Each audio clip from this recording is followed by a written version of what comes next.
Hello everyone, welcome to another episode of Lions Den Sport Podcast. Today, very pleased to have in Jaran Singh, my man. Thank you very much for coming in today, brother. How are you? I'm very well, thank you for having me. But you've come from a long way as well, man. I have London, staying in Southampton, and then made my way over to Portsmouth this morning. Thank you for coming down again. Thank you very much. What's been going on, man? You got a world record recently, which we're going to go into, Yeah, which is amazing. that's right. But before that, tell us a little bit about yourself, man. Yeah, so I'm a university student, and as well as that, I do athletics, 400 and 800 meters, which I'm trying to actually discover which event I'm better at.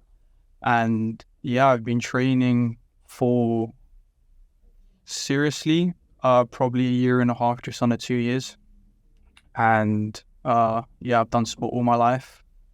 And yeah, I'm between Birmingham and London as well, in the lovely Aston University. Yeah. And yeah, I train at University of Birmingham as well on their track.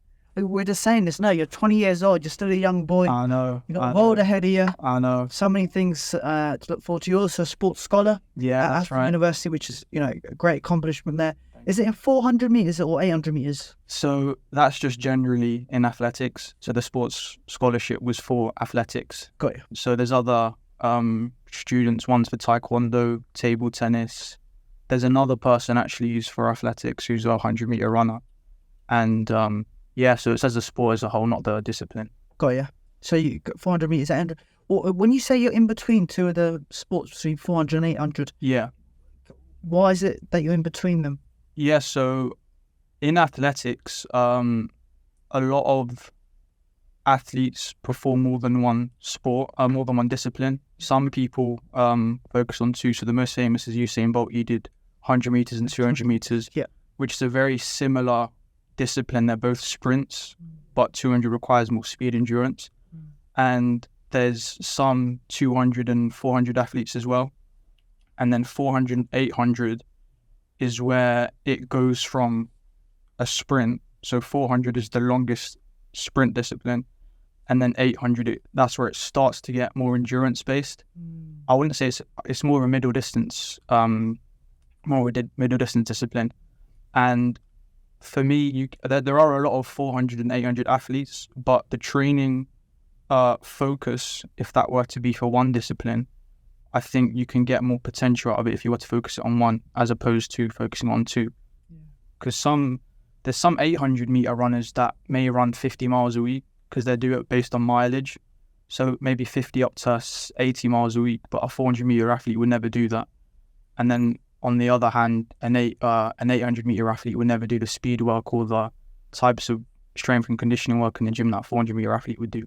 So it's just figuring out which event I have more potential in. Good. So that's really interesting because it's good to know the differences between the two. Yeah. Someone like me, I'll just sprint 800 meters, I get tired straight away. But from a more accomplished athlete like yourself in that discipline, it's good to know what the differences sort of are. What is it that you're sort of pushing towards? Because I'll take it the speed training. It's good, it's quick, it's over, it's good. Very quickly.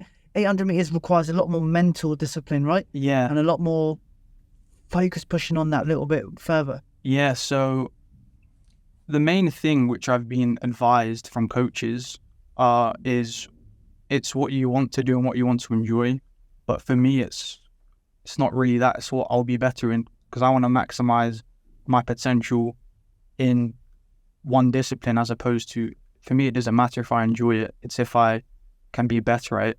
So, like you said, the 400-meter training aspect is it's more fun. And I would say I do enjoy it more. I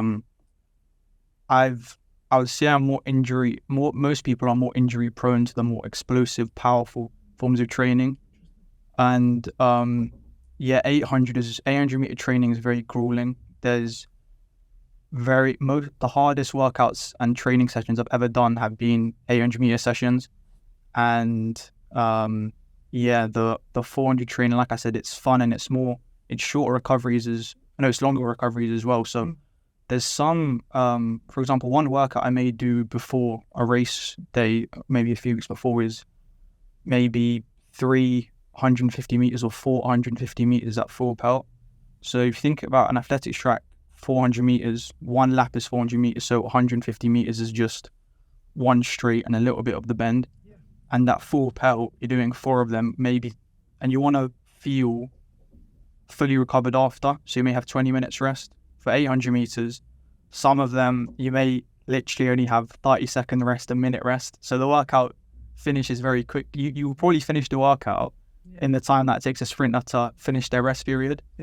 But it's very two different training disciplines, and like I said, 400, 800 is the transition, so it's even more of a disparity between 100 meter training and maybe 5,000 meter training, or even 15 meter 100 training. It's a completely different ball game. Yep. I know, yeah. I'm quite interested in that because obviously I'll do 400 meters. Yeah. And I'll do 800 meters if I've got. Because 400 meters, like in boxing, you do 800 meters. Right. And that's like one round, so you should do it within 3 minutes or less. Yeah. And you do that 10 times. It sort of matches a boxing sort of competition where you get 1 minute rest and you go for 800 meters. Okay. Yeah. That's how we tend to do it. But in your sort of discipline, how does a week look like in 400 meters training? Yeah. And how does a week look like in 800 meter training for you? Yeah. So, so the training, it's mainly done in periods. So the periods change throughout the year. So I always imagine this like a building. So you have to set a foundation for your training. It's, so in the winter, if we're doing 800 meter training, you will focus a lot on mileage. So mileage is the amount of miles you do in a week. And this will start, so the season ends, I mean, for me, it ended in early September. And it will start about April, May. So from September to maybe December, it will be very volume focused and a lot of mileage will be involved. And it will slowly decrease throughout the year. But you're setting, like I said, you're setting that foundation like a building. If it's built on clay or collapse, there's nothing to support that building. It needs to be built on concrete so it can stand and it can last and you have something to work off. You can't just jump into the deep end. And then, the typical week, I'll be doing 3 track sessions. So that's Tuesday, Thursday, and Saturday. And every club I've been to, I don't know why, they always train on Tuesday, Thursday, and Saturday. And then there would be the gym work as well. So do strength and conditioning for 400 and 800. 800 is less, it's more endurance work. So it's more reps and small reps and it's more volume rather than shorter reps and more powerful. So it's lighter weight as well. Got it. So that would be maybe 3 to 4 times a week as well. And then I tried, when I was in Birmingham, I was doing yoga as well. Oh, wow. Yeah, so that was for so many reasons. Yoga's very, I don't think people know the benefits of it. It's for longevity, it's for flexibility, it's for like sustaining your muscles for a long period of time. And flexibility is needed in the sport as well. You may think you're just running, but it's very much needed too. I remember I was doing stretches. Like I've never done stretches before. Yeah. And I was doing it before running, and my times went down so fast. Yeah. It helped so much having that routine, and it was what I found. My hips were so tight. Yeah. From running and training and stuff that I just couldn't perform. Yeah. So I needed to release them before it can go again. Exactly. So I think that's vital. Yoga. Have you tried Pilates before? Yeah, I've tried Pilates as well. How did you find that? It was, for me, this is maybe based on your instructor, but yoga I found more intense. And when I started, I couldn't even cross my legs. I was so... What do you mean? You could, what, just to sit down? I mean, I could sit down, but I found it very uncomfortable. Wow. And it's these muscles in, like, people just think your muscles are, you've got your pecs, your abs, your biceps, triceps, back, but little even in your back, it's all the little ones. In my hip, I couldn't, where your hip flexors are and where your adductors and your abductors are, 1, they're not flexible, and 2, they're not very strong either. And that's actually how I got injured in my adductors, which are the muscles bringing your legs towards your body. So that was for me, I imagine this, like, as you're getting stronger, your whole body, there's parts of your body which are getting stronger as opposed to other ones. For example, if I'm always running, your hamstrings and your glutes are very much involved when you're running, and your core as well. Yeah. So that's focused a lot, and your adductors and your abductors, they're not getting the same amount of strength development that your main muscle groups are as well. So over time, your hamstrings and your glutes may be able to support that load and be able to support that speed, but then it's the little muscles that can't support that. Yeah. And then if you don't strengthen them, that's how my left, these are only minor injuries. I was only out for a few weeks, but my left one went out in Manchester when I was performing at the university competition Bucks. Yeah, I've done that. And it was being live streamed on YouTube as well. And I was very upset because all my friends were watching as well. But these things come with the sport. You have to deal with them. And then my right one went only recently. I haven't been training for about 3 weeks. So about early to mid-September as well. And these, you can recover from them quickly, but it's about building up your entire, all the muscles in your body, not just focusing. You may just think running, okay, let me just do leg day every day. But people don't understand how much your core is involved. Like, you need to have strong shoulders because those are the ones that become weak when you're in that last 50 meters of the race. I noticed that my right side's quite strong, but my left side's quite weak. Yeah. And I noticed that when I'm running, I use the front part. Your hip flexors? Hip flexors and my glutes. Yeah. So these get tired so quickly. Yeah. Whereas the glutes should be working in that place instead. Yeah. And I saw someone that said your glutes are really weak. You need your body should be like that, right? Yeah. Miles like that. Yeah. So I need to try and bring it back out so it's like that. So I'm doing loads of those exercises that you see women doing in the gym, like lifting and down. I mean, that's the thing. With this sport, you have to... One thing that I notice is that the gym is a scary place. And it can be intimidating. I remember starting out, I was very skinny. You're wondering about how people are looking at you. But then over time, you think people don't really care. Like, there's been times in the gym, I'm performing box jumps. I'll literally fall flat on my face, but you look around, like, people don't care. Like, the gym is a very supportive environment as well. Like, no matter if you're incredibly fat or you're incredibly skinny, you are trying to better yourself. But you do have to. I mean, even the hip adductor machine and the hip adductor machine, it looks very weird and it does look strange. But these are the exercises that you do have to perform. And even one thing that we do, if you think about when you run, unless you're performing in a block start, your leg is never flexed as much. It's a very wide angle. So when you do squats, a lot of athletes focus on quarter squats. So it's a very short range of motion. So the average person in the gym may look at that and say, okay, they're performing squats wrong. Why is the range of motion, like, there's a big focus on range of motion in the gym. Yeah. Why they're not focusing on that? And then, but you have to block out what everyone's thinking in the gym. And half of the time, they may not even be saying anything. It may just be in your head. Like, you have to do the exercises that look weird. You can't just do an exercise just because you look good. At the end of the day, you're going to the gym to improve. So you need to do the exercises that will improve you. Yeah. Do you know what? I couldn't have said it any better. It's one of those things where, as you said, mentally you think, people see me doing this. I don't know what I'm going to think like. But you just can look past that, right? Yeah. And who cares what people think? You're there, as you said, there to better yourself. Exactly, yeah. Which is always good to see. Yeah. Tell us about what you're doing at Aston University as well, man. Yeah, so I'm currently in my placement year. I've done 2 years at the moment, doing economics. But what you got? What you getting? What are you on course for? Oh, I'm on course for? Yeah. Currently, I'm on course for a 2-1. Good man. But I'm aiming for a first. Good man. And I will get that with hard work. And it's absolutely flown by. The transition from secondary school to sixth form was one step. Because for me, I was in my school I was there from year 7 to year 13. But this step from year 11 to year 12 was very big. And then the step from year 13 to university was even bigger in terms of how independent you are. Like, it's all on you. No lecturer's gonna tell you off if you haven't done your homework or anything. There's no little steps. It's just like... Exactly. On you, yes sir, no sir. Yeah. Hey Bob.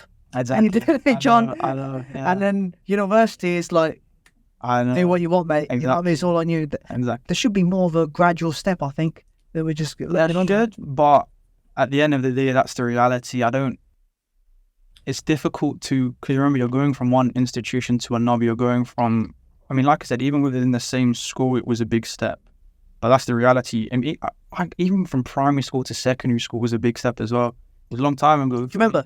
Yeah, it was. Then again, a lot of my friends from my primary school were in my secondary school, and then all of my friends from my secondary school to sixth form were the same as well. And then even from university, there were a few. One went to Aston and one went to University of Birmingham as well.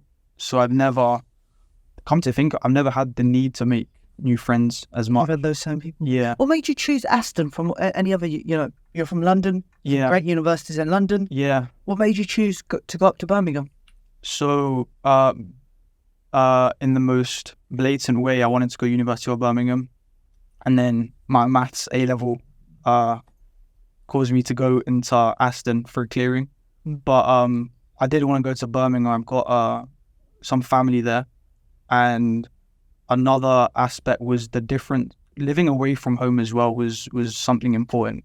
Even just to learn how to become independent, learn how to look after yourself, and even though I would have rather have gone to University of Birmingham, it taught me a lot. That was because remember, this isn't, even though you can redo something, for me, it taught me that you have to make the most of that bad situation. Like, you can't look back and have regrets. You should have done it in the first place.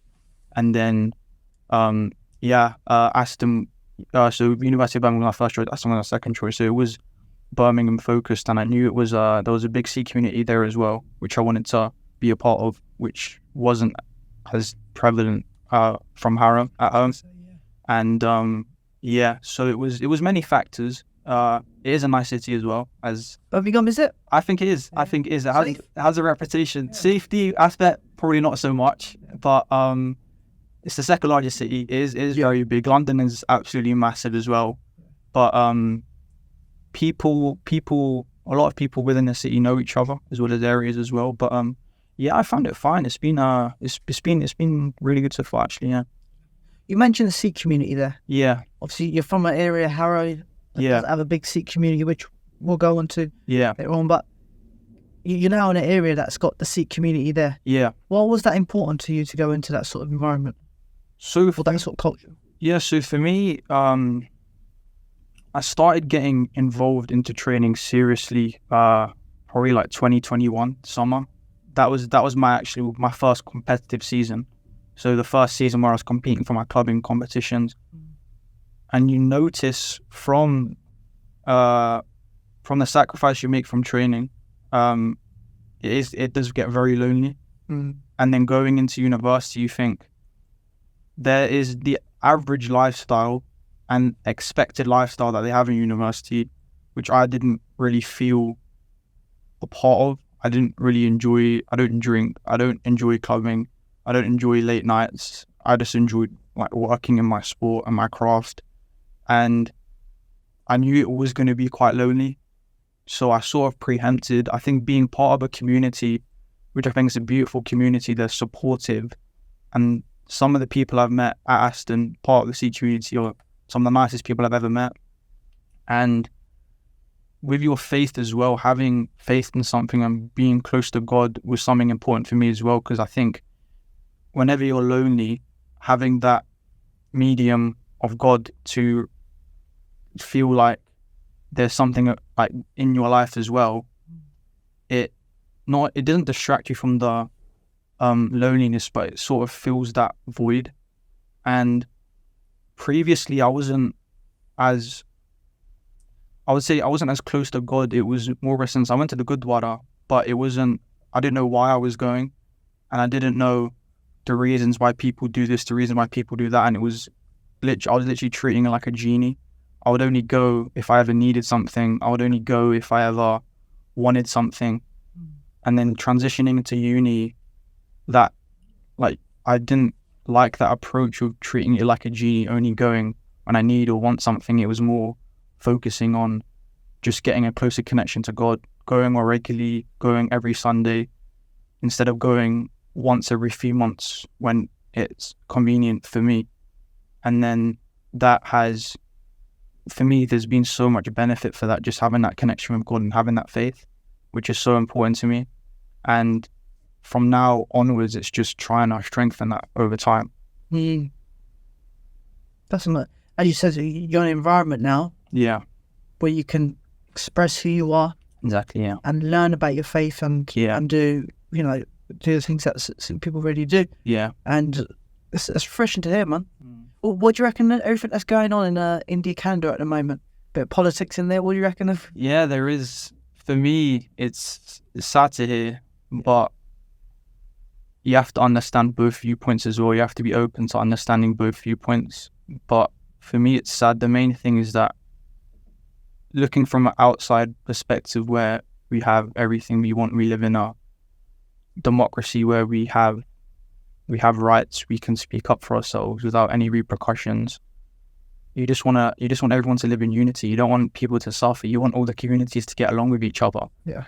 And it's easy to say, well, why can't people just get on? It's not. It's very easy to say that, but I just wish everyone could just get along with each other. We share so many qualities with each other, different communities, and it would be nice if we can get to get on with each other and just enjoy each other's company, enjoy each other's strengths, complement each other's weaknesses as well. Do you know what? That's a perfect way to say it. That's a perfect way to say that. Talking about multicultural, you're from Harrow, as you said. Yeah, that's right. How was it growing up in Harrow for you, man? How was the sort of culture around? How was it growing up for you in school and stuff? Yeah, so from my earliest memories, I was born and my first house was in Harrow, and then from 0 to 4, I lived in Harrow. And then, which I don't have obviously much memory of, just happy memories. And then from 4 to 7, I actually lived in Nottingham. Oh, okay. Yeah, so my mum's job caused us to move to Nottingham. So we had family there. So I was there from reception to year 2. And then again, just happy memories. I was a happy kid.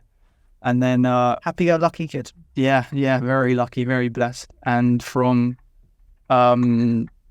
year 3, so when I was 7 years old, I moved back to London, back to Harrow, and then from then on, I've been in Harrow, and it's been eye-opening.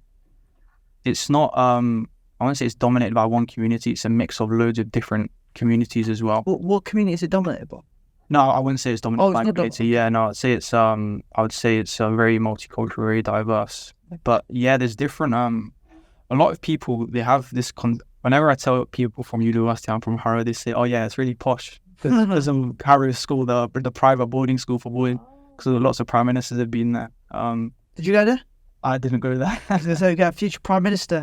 No, I didn't go there. I didn't go to, I don't like the idea of a boarding school, but and then I've been there since 7. You know a lot of the people within Harrow because all of your friends live within that same space, and there's a lot of contrast as well. There's some really rich built up areas, and there's some areas which aren't so as much. But you have that contrast. Very different from Birmingham, though, right? Yeah, very different to Birmingham. I mean, Aston's right in the city centre. And then some of my family is obviously a bit more in the suburbs, a bit more rural, and. Yeah, so it's a massive contrast. For me, where I live now it's a nice balance. There's plenty of train networks that go into the city and get into the city. Some fast trains go in 14 minutes from Harrow Wealdstone to Houston. And then, so it's basically on your doorstep. But in Birmingham, I'm already in the city centre. So it's very, very busy. There's a lot of people. Yeah. But for me, I like that. I don't really like I wouldn't like to live somewhere where it's busy all the time. So where I live now, it's fairly quiet. But then again, if I wanted to, the city is just on my doorstep too. It's true. Birmingham, we got the Seat Games that was supposed to happen in Birmingham. Yeah. I think it's been moved now. But I'll take it you'll be competing at the Seat Games, right? Yeah, that's right. I'll be competing. Like others, I was looking forward to it, but obviously circumstances arise. So yeah, I'm looking forward to it next year. And you got your strength and conditioning. Are you with Liam Mystery at the moment? Yeah, that's right. So just recently, which is coming with choosing my event, I wanted to focus more on the strength and conditioning side, which is needed to be a successful athlete. And having someone telling you what to do as well is important, because the thing with athletics, it's not a very well-known sport. It's like the Olympics opening ceremony gets billions of views, but knowing the actual sport people don't know a lot about it. No. I guess at the Olympics, if you do well at the Olympics, silver, bronze, silver, gold, especially gold, you're a star, aren't you? Yeah, you are. But that's just one competition. You have the World Championships. You have even the Asian Games are going on in, I think it's China. And then you have the Commonwealth. But unfortunately, no one can name who won the gold medal in the 400 meters in the World Championships, which is one of the most prestigious events in athletics. It's just not a very well-known event. And does that event happen every year, of course, right? So the Olympics obviously is every 4 years. The World Championships is every 2 years. Every 2 years? Oh, okay. Yeah, and then you have the Commonwealth. I think that's every 4 years or 3 years. Commonwealth every 4 years. 4 years, yeah. And then so in terms of prestigious, the Olympics, the World Championships, and then it would probably be your continental competitions, so the European Championships or Asian Games or wherever you are in the world. Is Commonwealth quite well regarded? So the last Commonwealth which I went to was in Birmingham. And yes, of course, yeah. So obviously the main country in athletics is the USA. Yeah. They dominate across the board. This isn't just track events. The shot put, women's discus was a gold. There's so many, and they're not part of the Commonwealth. And the main thing with athletics is that you want good competition. So I wouldn't say it's a very prestigious thing to win. It's an international medal you've won. Yeah. But the standard isn't as high as it is for World Championships or Olympics. Is Jamaica in there? Yeah, Jamaica are there. Yeah. So when Usain Bolt was competing, he was. Yeah. I actually don't know. I didn't watch athletics. I haven't been watching athletics probably for about. I mean, I've always watched the Olympics, but knowing about the sport only probably about 2 or 3 years. Really? Yeah. How come we weren't watching it before? I don't know. For me, it just wasn't as interesting. I watched. I always respected people who, any elite athlete. I've always understood the hard work that's required, but it was never exciting. Like at the end of the day, you're watching a 400-meter race last 43 to 45 seconds. And that's it. It all comes down to that. And it's not very outside of the sport as well. People don't know athletes for who they are either. People don't know their stories. It's not very well documented. The rivalries aren't people don't get as excited for them, partly because it's not, like I said, documented. It's not shown on social media as much. It's improving a lot. Yeah. I've seen myself very good press, very good. The Instagram accounts are all growing. The YouTube accounts are growing. People are getting more excited for them. But back then, I just didn't get excited for it as much as football or boxing or UFC. Because when you watch football, you think if El Clasico is on, if Barcelona and Real Madrid, you know the history of that fixture. You know the stars that have been within that fixture. So that's the reason you get excited for it. In athletics, people don't know that, like the prestige of these athletes and the rivalry that's there. So you can't get as excited for it. You mentioned boxing. Yeah. I've got to ask about boxing. Yeah. Obviously, what is it that who's your what's the last fight you saw? The last boxing fight I saw, there's obviously all the YouTube events. The last proper boxing fight. What do you think of the YouTube events? I think it's good. I understand how boxing fans don't enjoy it as much because they're giving it their. I understand that boxing, you can die in the ring and you can't play boxing, and boxing is a thing that you have to put your life and soul into. Yeah.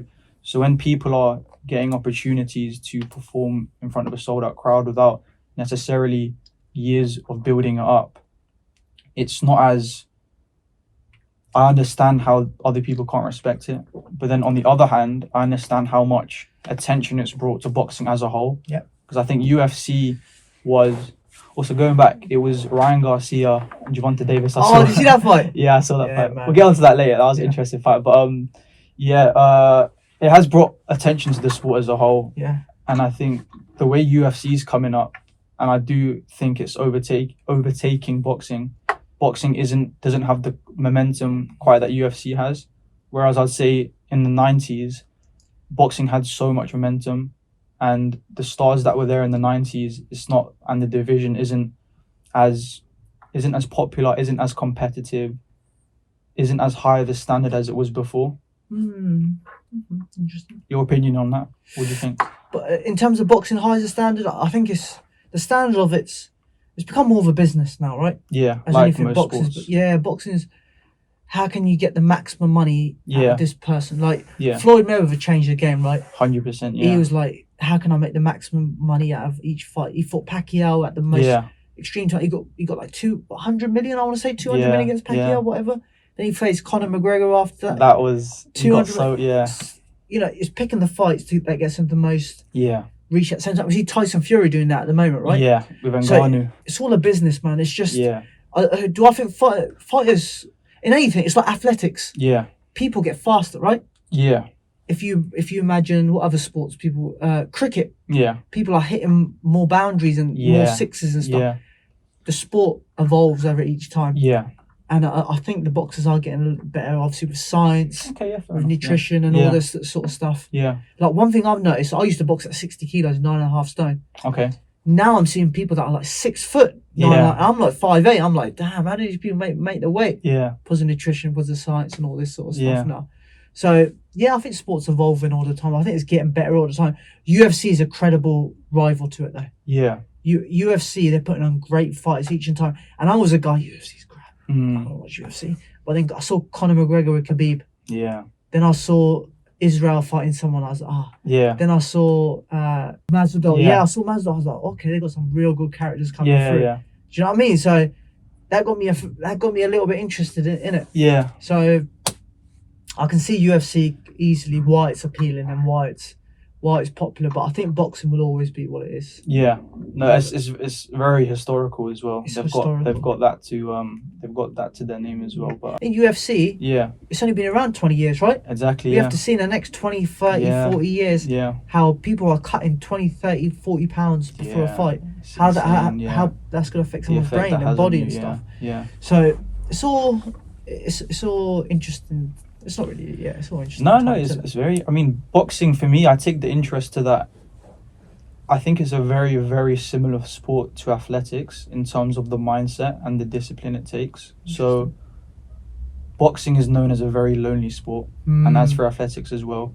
So with boxing and athletics, so correct me if I'm wrong, with boxing, do you train all year round, or is it just for the training camp? So this is the thing. You should train all year round. Yeah. The people that are disciplined train all year round. Right. People who are not disciplined, they'll probably train a 3-month camp. Yeah.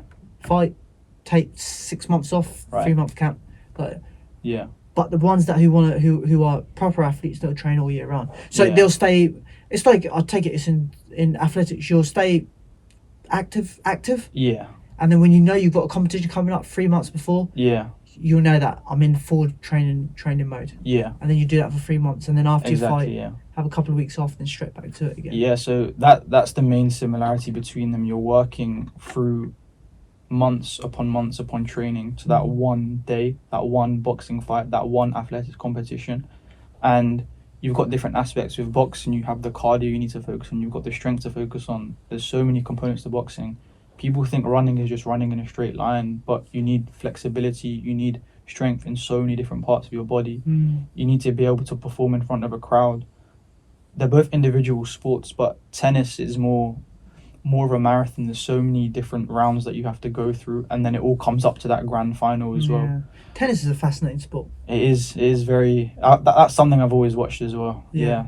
I've really got into it the last few years, and how these people play at such a high level for 4 or 5 it's insane. hours, honestly. And they have to take one day, then they can do the same again. You repeat it straight away. For me, it's mental. Yeah, man. So, they deserve a lot of respect. Yeah, 100%. Yeah. So do athletics, man. I wish I could. I don't want to wish, but athletics. Obviously, I want to get faster. Yeah. Any tips how to get faster? Any tips to get faster?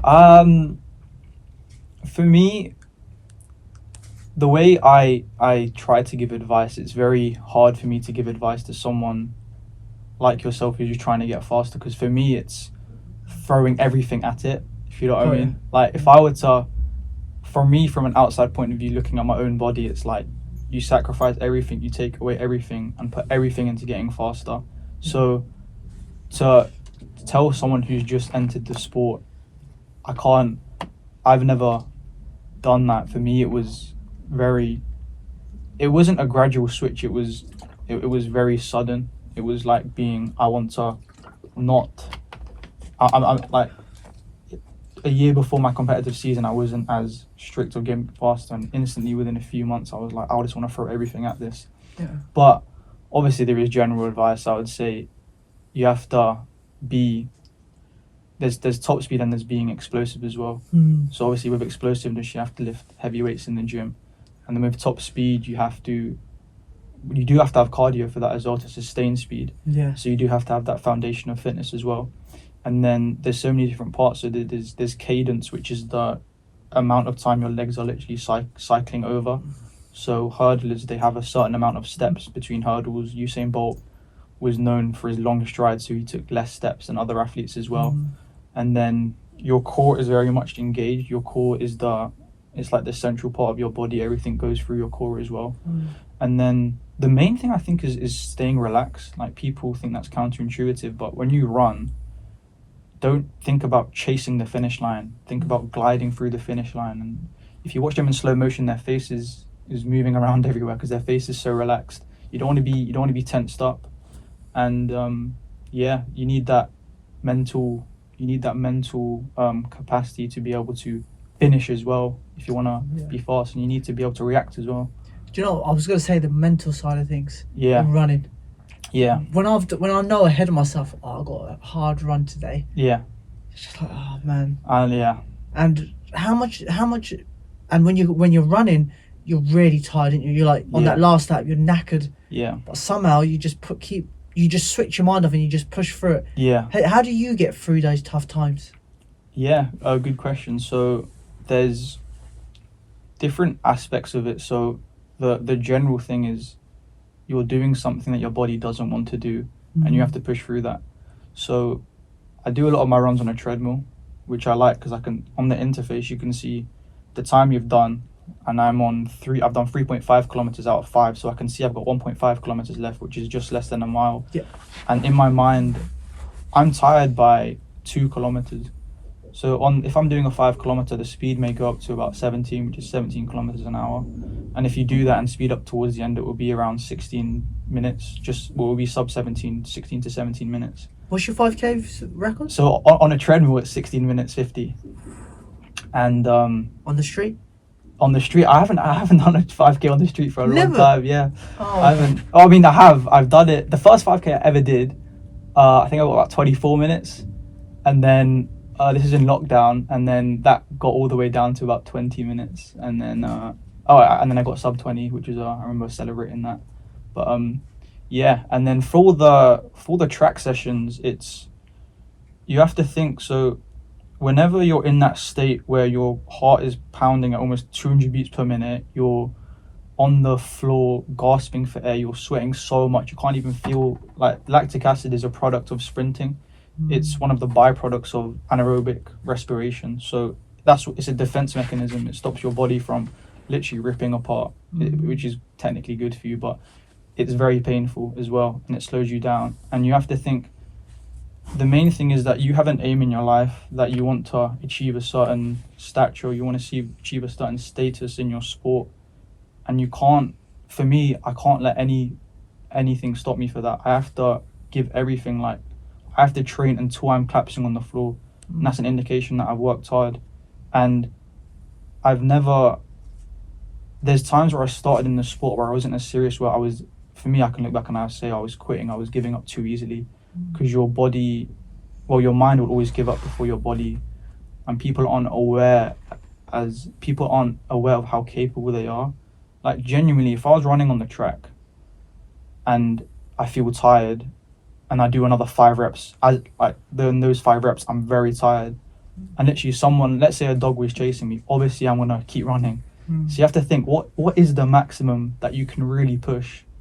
And you have to think in your mind that this is what it takes. You have to think in your mind, this pain that you're feeling, you should enjoy that pain, and in that moment, you should feel, this is what it's like, this is what hard work is.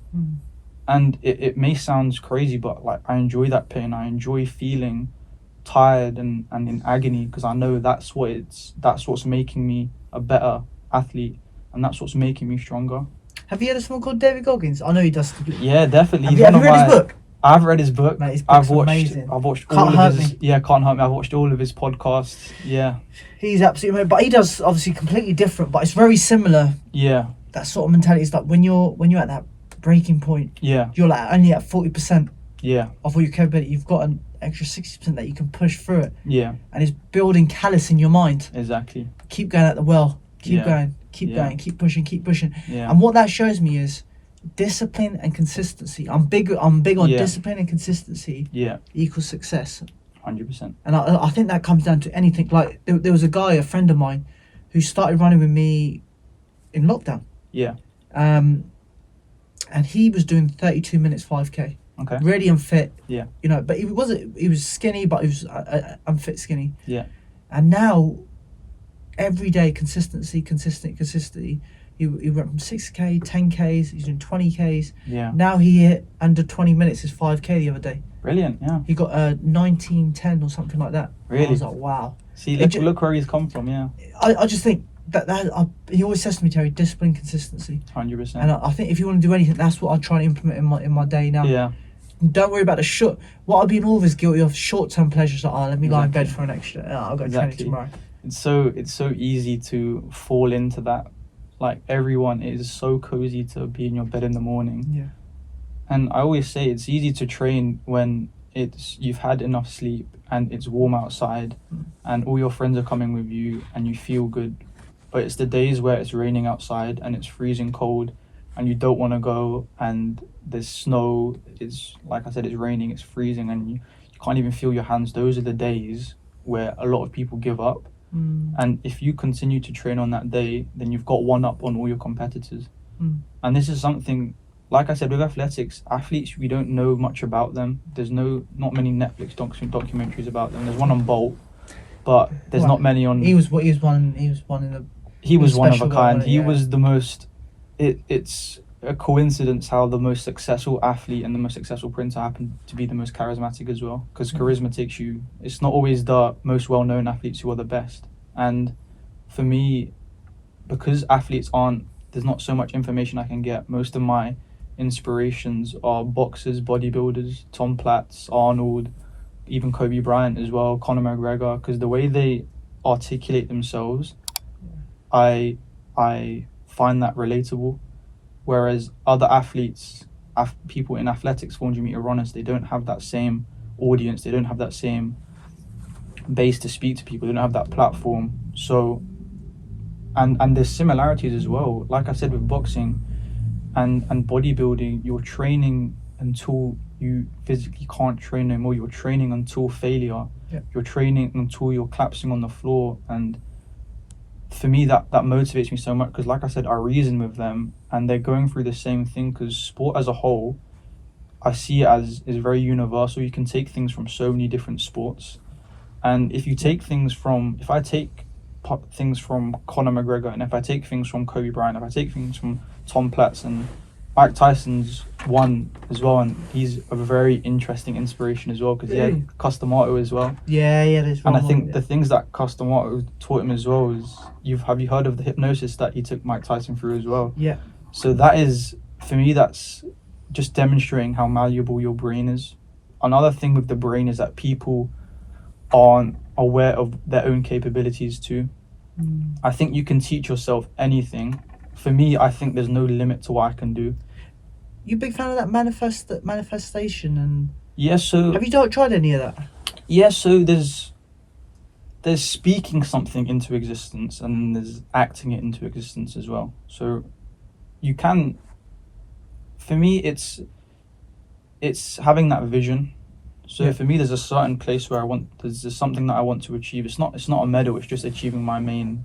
It's maximizing my own potential. That's for me. That's the main aim. And there's a vision of where I want to go. And for me, that vision is so clear in my mind. Like for me, it's when I'm going to bed or if I'm ever meditating. For me, that vision is almost like it's as if it's in real life. That's how strong the vision is. Like there's times where I can literally imagine myself winning a medal at the finish line and I'm literally like crying to myself. I'm in my bed or I'm meditating or I'm doing something and I'm crying because I can feel that emotion like I'm doing it myself. And that was something that Conor McGregor did. It's something that Mike Tyson did as well. Did he? I didn't mind. Yeah, so for him, he imagined what he did to his opponents. He imagined what he was going to knock them out, and he, like I said, spoke it into existence as well. And if you have that vision, you're changing your brain. You're physically altering your brain to put everything into that vision that you're trying to go for. Have you ever tried hypnosis? I haven't tried it formally, but for me, I tell myself that. So for me, I don't eat any food that is necessarily considered unhealthy. People may see it as extreme, but for me, it's normal. You're quite interested in that respect. Yeah. Because you're young, you're 19, 20. Yeah. You don't drink? No. You don't smoke? I don't smoke, no. I don't vape as well. That's that's a trend going around, isn't it? And you're quite clean in your sort of... Yeah. In what you eat as well. Yeah. You remind me quite myself when I was quite young as well, when I was your sort of age. Yeah. What makes you do that? What makes you want to live that clean life? So I guess a lot of people think you're boring as well, right? Honestly, I've gotten everything. I've been called boring. I've been called like so many things. But for me, it doesn't mean anything to me. So yeah. So for me, there's no cheat days. I don't eat dessert or chocolate or anything sweet. Dark chocolate? Do you like dark? Nothing. I don't like the taste of it. You don't like dark chocolate? I got used to it. It's supposed to be good for you. It's an acquired taste. Yeah. Yeah, it's supposed to be really good for you. Yeah. But for me, your body is like a temple, and I don't wanna. The reason I don't believe in cheat days is because anything that isn't good for my body, I shouldn't be consuming it, and everything should be thought through. And for me, that will give me the best advantage. So I understand how people don't understand that. I understand when I started doing this, friends and family are saying, "Oh, go on, you can have one, you can have two." But then again, for me, I find it easier cutting out completely as opposed to having one. Like, this is a weird analogy. If you have an ex-girlfriend that you're trying to get over, you would cut her out. You wouldn't message her every month, would you? You would just cut her out completely. Yeah. But it's at first it was difficult. So I remember a few times last year I'd do like a week of just clean eating, then I'd do a few months, and then I started 1st of January this year, and since then it's just been completely clean. And is there any regret? Absolutely not. There's no doubt or any regret at all. Have you noticed your training's got better? The main thing which I've noticed has got better is the clarity of the mind and how good you feel.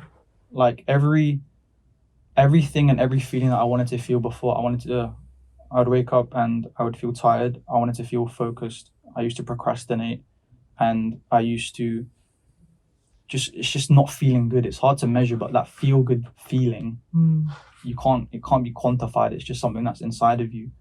So the reason why I have absolutely no regrets, and I know I will continue to live this lifestyle, is because the feeling that brings me, waking up in the morning, feeling good, feeling like I have energy, feeling focused, feeling motivated to do other things apart from athletics, is something that nothing else can be compared to that. That can't be substituted for anything else, because it's not worth it. And you do get called boring, you do get called so many things, but I think that's because so many people are not brainwashed, but it's so normal for them. Like, for example, so I think so many people eat junk food that just eating healthily is just you're considered an outcast, or you're considered a health freak. But people don't understand, like, the things that you're eating that you're consuming isn't good for you. Like, read the ingredients in some of the things you eat, and some of them you won't be able to pronounce. You don't know half the ingredients. Like, you think some cereals are just oats and a bit of sugar. It's not that. There's so many different types of syrups in it, so many artificial ingredients, so many things that are man-made. Cereal's the worst. Exactly. Do you think your body was made to consume that? It's not actually natural for you. And that's just something for me, like, I'll never try and impose this lifestyle on someone else, because it's something that first of all, it's individual, but I would never want to dictate how someone lives their life. Yeah. What did your parents say about you living such a clean life? Did they do it? Was it your mum and dad were both athletes, right?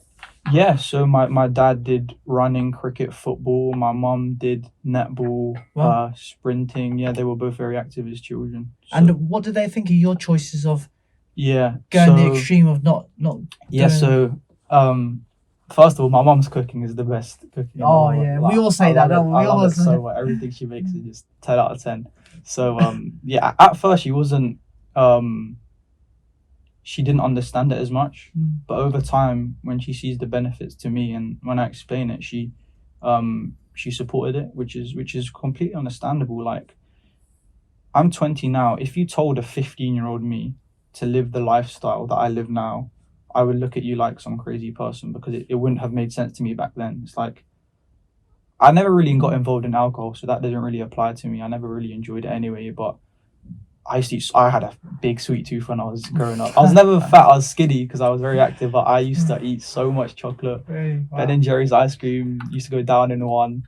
So imagine explaining this to that child, saying, I'd try and cut it out. It was something that was learned over a long period of time. Yeah. And that also built discipline for training as well. Like, for me, discipline was universal, and it was learned from the smaller aspects. For example, I want a cookie and I want it so much, but if I stop that and delay it until later, one, I'll get more happiness for that. You will get more dopamine if you delay it. Yeah. And two, this applies into training as well. Like, at the end of the day, there are times where I want dessert, but it's building that, like you said, mental calluses and building that discipline over time. And people say, how are you so disciplined? But it's not just, it's built from other aspects in my life. Like, having the discipline to go to bed is one thing. Having the discipline to make your bed, having the discipline to not eat a certain food, and that will translate into your training as well. You have to build it well, for me, I built it universally, and then that translated into training too. Have you noticed your circle, the people you're around, talk about hang around people who've got the same sort of goals and wants to reach same sort of objectives? Do they drink? Do they do any of that? Or yeah, so the reason I'm smiling is because, like, one of my best friends is the complete opposite. He loves a drink. Like, all my friends go, like, a lot, not all of them, but a lot of them go clubbing. All of them except one drinks. They don't obviously eat like I do. But I have noticed my friend group has been cut down over time. Well, not just friend group, like the friends I have has been cut down over time. One, because, like, think about it, if I'm not going out as much, if I'm not staying out as late, people aren't gonna want to invite me out next time. They're gonna be like, oh, you're just gonna go to bed early. For me, that doesn't bother me at all, because, like I said, with athletics and with any craft you're working towards, these are the sacrifices you have to make, and that's just one sacrifice. My friends are very supportive. They do help me out a lot, but they understand it over time. My really close friends, they understand it. But that was learned over time. At first, they're just like, what are you doing? But over time, it's learned. And not many... If I say it to someone else, for example, if I just met someone for the first time, or, do you know, like, second cousins and third cousins that you have, and their aunties, they'll be like, they'll make dessert and be like, oh, yeah, you're a health freak, aren't you? You don't understand. But, like, yeah, I used to get that. That's the thing. I'm seen as a freak based on your norm. Yeah. Like, remember, your norm is eating these types of food, and anything different to that norm is seen as a freak. But for me, my norm is not drinking at all, not having any desserts, like not having any fried, just anything considered. That's my norm. So technically, you're considered as a freak, but obviously, I'll never say that. But it's just different to your normal. It depends what your normal is. You're able to control the mind. It sounds like. Yeah, it's just able to know what's good for you, what's bad for you. Yeah, and control yourself. For me, it's just everything is in your head. Like I said, people aren't aware of how you can not manipulate your brain but change it. Like, it's the same with social media addictions, phone addictions. Yeah.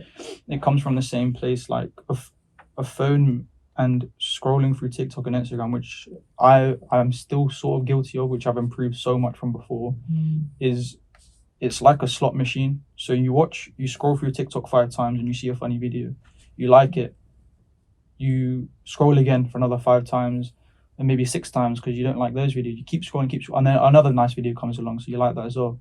So exact same with gambling. So if it's a slot machine, if it's blackjack, if it's poker, what you play, you win a certain amount, you get dopamine from that, you get enjoyment from that. So you keep doing it until you do it again. Yeah. And for me, it's not to me. It's a fact. It's the same brain activity as if you're on your phone. You see a TikTok, you like it, you keep scrolling, you like it again, keep scrolling. So over time, your dopamine threshold is lowered. I mean, I know it's increased actually. So over time, it requires more gambling, it requires more TikTok to give you the same amount of dopamine. Yeah. And remember, it's the same amount. So initially, it may take one video within a 10-minute period. And then eventually it may take 5 videos within a 10-minute period. And that's why you can literally scroll for 2 and 3 hours. Yeah, and it feels like nothing, doesn't it? Exactly. It genuinely, like the time, like the perception of time is completely altered as well. Yeah. Tell me about your world record, bro.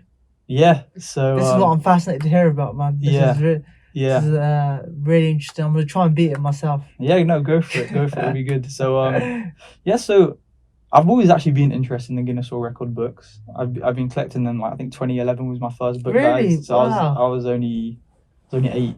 But I've been reading for such a long time, and I found it interesting. And I always said to myself, that's something that I want to have. I want to have a Guinness World Record. And as I got older, I found out I was pretty good at athletics. Good. So you can go on the Guinness World Record database and you can type in any record that you want to break. So for example, so I literally just typed in 400 meters and it came up with all the records that exist to do 400 meters. So that's breaking an existing record, and then you can obviously set your own. So breaking an existing one, there was 400 meters in cogs. There was 400 meters running backwards. There was 400 meters, and then there was 400 meters skipping, which is the one that I looked at. But there were so many, and then I saw that and I thought I reckon I could beat that. What was the record at the time? So the record I broke was 65 seconds. Okay. And the record I have now is 57 seconds. Wow, so you've got 8 seconds, you said? Yeah, so I beat it by a bit. And then, it's an incredibly long process. It takes 3 months for applications for the first stage. Then you have to write a letter of motivation why you want to break it, what it will mean to you, etc. And so they still could have denied you at this point? Yeah, they still could have denied me. And then, so there's the initial application that takes 3 months. I think mine took longer. And then you have to do it, which is very meticulous. You have to. So there's 2 ways people think you just invite an adjudicator, that person in the Guinness World Record suit, and they come over, but it's very expensive, and that's mainly for like mass media events. So what you have to do, you need, I think it's 4 independent witnesses. You need people to write statements. You need video evidence of it and photo evidence of it. Yep. They have to sign statements, etc., write their number down. And yeah, I did it before I applied for this, obviously I did it in practice, and I think I got like 62 seconds. Yeah, so I broke it. So you still broke it, yeah? I broke it, but only by 3 seconds. And then I knew, obviously, at that time, I'm going to get faster and stronger within a certain amount of months. So, I did it officially. I did it on my first try, actually. I didn't have to do like multiple attempts. I just did it straight. And then, it was a great feeling. And it was in April as well. Yeah. And I only posted on Instagram in September because of how long it took to do. Then I had to do took photos for it and then released them as well. But I saw that. Yeah, the love I got for that, I felt so. That was what I felt so grateful for. Who was the love from? Who did you? I mean, for me, I got a lot. That's when I made my Instagram account public as well. It was always been private because I wasn't. People may think I'm extroverted, but I'm not like that extroverted person. I want everyone to sort of know my business. Mm-hmm. And then, a lot of my friends shouted me out. I also quite a few of my friends shouted me out, and so many like people who I didn't expect shouted me out. So many like Sikh Youth UK shouted me out. The Sikh Games shouted me out. So many people that I didn't expect. The Sikh Muscle as well. Which Sikh Muscle. They're a really really good Instagram account. I like the exposure they give. And I just felt, I felt so loved. I felt so grateful that people, because like you say, it's a lonely sport, and then knowing that there's people around you supporting some of your achievements is really good. And it doesn't get much media attention as well, does it? No, it doesn't. So you have to push yourself. Exactly. You have to sell yourself. And there was a lot of I got a lot of DMs and likes from India, which was interesting. Yeah, when I got public, and that was I was really happy about that, because a lot of them, they went on my page and saw my other posts as well, and they were asking advice about athletics itself, like how do I compete for India? Come. Exactly. But for me, that's all I wanted to do. I just wanted to help people, because some people in India, they don't have the facilities and they don't know basic training principles. Yeah. And I'm just telling them the basics, and for me that was amazing, because I'm helping someone become better. Some people, I'm not a nutritionist, but I can tell them the basics of what protein and what carbs are and what fats are. Yeah. People avoid fats, but fats are very good for you as well. Yeah. It's a macronutrient which people try and avoid, but your brain's made out of fat. Your nervous system is insulated by fat as well. And I felt I got a lot of DMs from India helping people out. So many people asking questions, and it was really insightful as well, just about how this is something that I've always wanted to do, but then again, I want to be known for athletics. Like, it is an athletics achievement, but this wasn't necessarily a side quest. This was, like, for me, a catapult to make myself public, to make myself have more exposure as well. It is very true. I think it's such an amazing achievement. Thank you very much. I'm so proud of you for going out there and Thank you. And breaking it, mate. But what's next for you now, man? Yeah, so like I said, for me, it's just the sacrifices I've already made. Yeah, they're only going to increase. I'm only going to make more sacrifice. And for me, this may sound crazy, but I'm willing to do absolutely anything it takes for me to achieve what I want, where I want to be. And for me, it's mainly curiosity that drives my motivation. It's that, how fast can I get? What is the best version of myself? And that's what I'm working towards. So like I said, it's been the off season for about 2 or 3 weeks as well, and my injury came at pretty good timing, so I can recover it from off season. And then within the next few weeks, I'll be training, giving my absolute heart and soul into this, and I'll be working with Liam as well in the strength and conditioning. Great. And then great addition to the team. 100%. I really like the sort of things Liam preaches and stuff. And one of my aims is getting into the progressing in the Bucks competition as well. Try and get redemption for last year, because I got injured. And in the summer we'll see where how low my times go. Do you know what? Bucks is an interesting one. You can face Olympians on there, and the standards they're really good. The standards are really high, and it's a very, like I said, it's streamed on YouTube as well, so that's an opportunity for people to actually watch me race as well. Yeah. And it's a very professional. The way it's handled is very professional as well. Like with athletics, your warm up has to be timed. You do your warm up. You don't just do it when you turn up. You do it at a certain interval before your races. And Bucks is very professional in the sense that your race will go on, and it will be done at that exact time. Like a lot of athletics competitions and athletics meets don't really run to the times. So that's another brilliant positive about Bucks. But it's a very prestigious competition, and I'm looking forward to it. Next year. Where do people watch it on YouTube? Is it the Bucks? Yeah, it's just called Bucks. Just type in Bucks Athletics and it will be there. When I do compete, I'll post everything on my Instagram. Post it, we'll share it for you. We'll push it as much as we can and make sure you're watching it as well. I appreciate that. Jaran, is there anything else you want to say before we finish off, brother? No, I just wanted to say it's everyone, it's important. You have to understand other people's. Make sure you understand other people's lifestyles. Make sure you be open to learning new things. And for me, I know my potential, and it's like investing in a stock. Right now I'm at a low price, but eventually I know that I'll flourish, and I have that confidence within myself to be able to say that. There's no doubt in my mind that I know I can achieve something. And yeah, I thank everyone who's already supported me so far, all the pages, all the people who have shouted me out, and it's been brilliant to have that platform on Instagram as well, to be able to preach that to other people and Push it out teach there. them. Yeah. Get more active on Instagram. Tell people the training pro. I'll be interested to find out what sort of training things you're doing. Yeah, no, Sure, that's everyone one thing. else will be That's one thing I following. want to do as well. A lot of people don't actually know athlete. It's not something I really talked about a lot, but no, it's something I'll definitely be posting. Top man. We look forward to it. We should do this again in a couple of months' time, man. Definitely, no, it'll be good. We should definitely. I think there's so much more we can talk about. Yeah, like I said, it's ever changing. There's so many new things happening, new developments as well. Yeah, perfect. Joe? Brilliant. Thank you much, brother. Thanks for coming on. Appreciate you, man. Appreciate that. Thanks for having me.